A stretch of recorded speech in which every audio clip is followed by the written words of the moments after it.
ठरलं तर मग या मालिकेच्या येणाऱ्या भागामध्ये आपण पाहणार आहोत की ते रविराज आणि अर्जुन सत्याच्या जवळ पोचलेले आहेत। त्यामध्ये आता गुलाबबाई घरी आली आहे आणि तिचं घरी येण्याचं कारण म्हणजे रविराजांनी तिला घरी येऊन सगळं 25 वर्षापूर्वीचं सत्य आणि प्रिया हीच बबली आहे याचा उलगडा करण्यास त्यांनी सांगितलेला आहे। तर कसं काय केलं ते पाहूया। इथे मैनावती आणि सदाशिव भाऊ यांनी चुकीचा पत्ता दिलेला असतो, त्यामुळे गुलाबबाईचा पत्ता लागत नसतो। त्यामुळे सायली त्यांना सांगायला येते की तुम्ही चुकीचा पत्ता का दिला। तेव्हा मैनावती सांगायला लागते आम्ही चुकीचा पत्ता का देऊ, तुम्ही चुकीच्या पत्त्यावर पोहोचलात। तेव्हा सायली बोलायला लागते आई बाबा तुम्ही खोटं बोलता। सदाशिव आपली बाजू मांडत ते सगळं झटकून देतो। तेव्हा त्या टायमाला मैनावती रडायला लागते आणि बोलते सायली तू आमच्यावर वेगवेगळे आरोप करतेस। सायली गेल्यानंतर मैनावती सांगायला लागते की सायली तिथून गेल्यानंतर मैनावती बोलायला लागते ही सायली खूपच चौकशी करायला लागली। इकडे मी पण हवालदारला सांगत असतो की त्या रविराज आणि अर्जुनला गुलाबबाईपर्यंत पोचवायचं। तेव्हा हवालदार बोलतो कसं, तेव्हा पण सांगतो की त्यांना सांगायचं की तुमच्या घरात जे लोखंडे करून येतात त्यांच्यानी सायलीला या बाईकडे विकलं होतं। तेव्हा हवालदार बोलतो की मी तुमचं काम करायला तयार आहे। ते हवालदार रविराजांना सांगतो की मी सावंत इन्स्पेक्टरचा खास माणूस हवालदार पाटील आहे। हवालदार पाटील सांगायला लागतो की मला तुमच्याकडनं उपयुक्त माहिती पोहोचवायची म्हणून मी तुम्हाला फोन केला। तेव्हा रविराज बोलतात आम्हाला का फोन करायची गरज होती। तर हवालदार पाटील सांगायला लागतो की मी जी तुम्हाला माहिती देतोय ती तुमच्यासाठी महत्त्वाची आहे।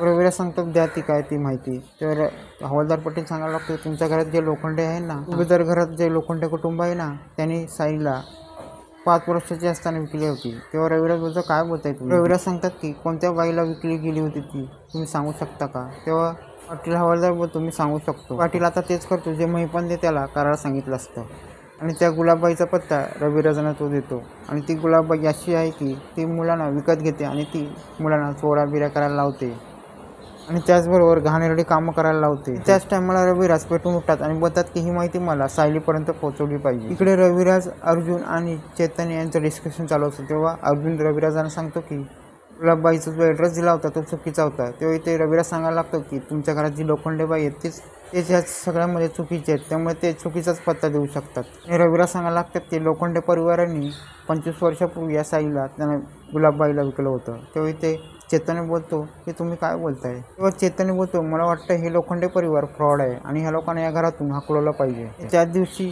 पाटील हवालदारने दिलेल्या पत्त्यानुसार रविराज हे गुलाबबाईकडे पोहोचतात। तेव्हा इथे रविराज त्या गुलाबबाईला सांगतात की लोखंडे परिवारने एका बबली नावाच्या मुलीला तुमच्याकडे विकलं होतं का। व गुलाबबाई बोलते की तुम्ही या प्रकरणात मला अडकवणार नाही ना। तेव्हा इथे रविराज सांगतात मी तुम्हाला या प्रकरणामध्ये अडकवणार नाही, तुम्ही निश्चिंत काय ते सांगा। तेव्हा गुलाबबाई बोलते मी तुम्हाला काय ते सत्य सांगते, त्या लोकांनी मला 5,000 त्या मुलीला विकलं, पण त्यानंतर ती मुलगी चंड निघाली, नंतर ती चोऱ्या करायला लागली आणि मला त्रास द्यायला लागली आणि त्याच्या अगोदर ती बालसुधार कारागृहामध्ये होती। तेव्हा रविराज सांगतात की तिच्या काहीतरी जन्मखून असेल ना। तेव्हा ती गुलाबबाई सांगायला लागते की तिच्या पाठी गोंधवलेली एक जन्मखून आहे। आणि त्यानंतर रविराज तिला सांगायला लागतात की मी तुम्हाला एक ॲड्रेस देतो, त्या ॲड्रेसवर तुम्हाला पोहोचायचं आणि हे सगळं सत्य सांगायचं आहे। त्या दिवशी रविराज हे सुभेदारांच्या घरी आले असतात आणि तोच दिवस तुळशीच्या लग्नाचा दिवस असतो। रविराज सायलीला भेटतात आणि सायलीला सांगतात की रविराज सांगायला लागतं तू ज्या प्रश्नापर्यंत पोहोचते त्याचं उत्तर मी शोधलेलं आहे। त्याच टायमाला रविराज हे सायलीला सांगतात की तुझ्या पाठी कसलं गोंधवण्याची खूण आहे का। हे ऐकल्यानंतर सायली गडबडते आणि बोलते तुम्ही असं का बोलताय। रविराज तिला बोलतात मी तुला काय ते सत्यानंतर सांगतो, पण तुझ्या पाठी काय गोंधळची खूण आहे का, गोंधवलेलं आहे का। तेव्हा सायली सांगतो काहीच नाही आणि रविराज सांगायला लागते तुझ्या पाठी कसलं